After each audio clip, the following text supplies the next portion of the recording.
How to hire a good designer? Tell us, Karim, about it. Alright, so in order to hire a good designer, you have to look out for several things.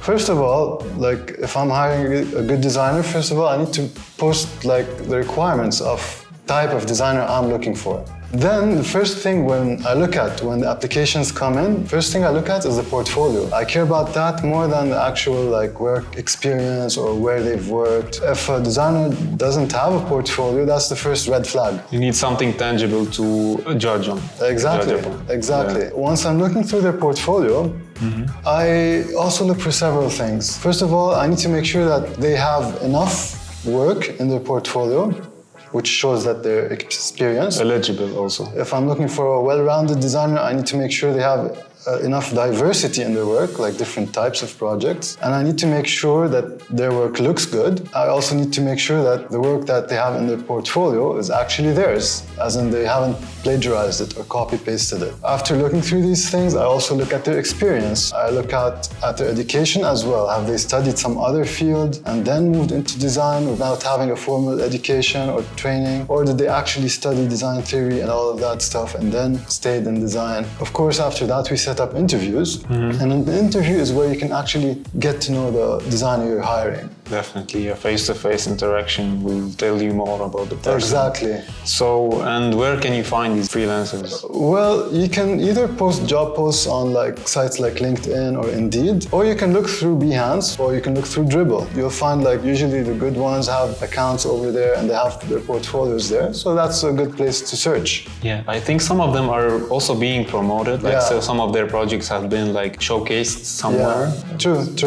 Especially on Behance. True. And when you're hiring, by the way, it's good to ask the designers about like their approach and some theoretical questions, like tell me about your design process, what makes a design good, like just to know if they understand design theory or no. And finally, it's a good idea to give them a small test, like assessment task, and see if they can do it properly or not. Because this shows you that if they can do it properly, and it means that the work on their portfolio is theirs. Well, but if they had plagiarized work on their portfolio and submitted work that's inconsistent with the good stuff on their portfolio, it means that their portfolio might have been plagiarized. Okay, let's say you have like 2 or 3 freelancers that you want to choose from, but they're really close to each other, like when it comes to portfolio and their experience. Is there any like criteria that you can select the final one that is more specifically needed for your project, let's say? Yeah, I'd look at 3 things in this scenario.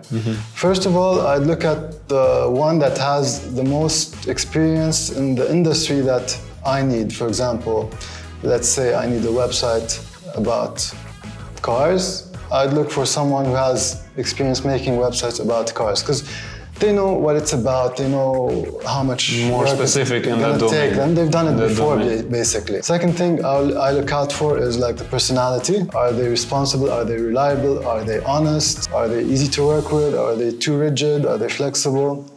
Maybe they have any particular standout achievement, maybe they have won any contest. Possible. You consider. Yeah. And the personality part, I look also like, do they have a bad attitude or a good attitude, like things like that as well. And finally, I look out for the price or the cost, whether it's a salary or whether it's like one-time payment for a freelance project. And contract, yeah. Yeah. Do you mention any specific details in the contract that makes you work better with these people? Any specific terms, let's say? As in what? What do you mean? Like to make the project more fluid and the workflow nicer and efficiency. Well, do you mention anything specific? You can, if you want to. You can mention anything you want in a contract, basically. Well, that was a very good one. Yeah, so if you're looking for designers, you know what to look out for now. For more design content, subscribe to our channel. Stay tuned with us, Design Derby. Thank you.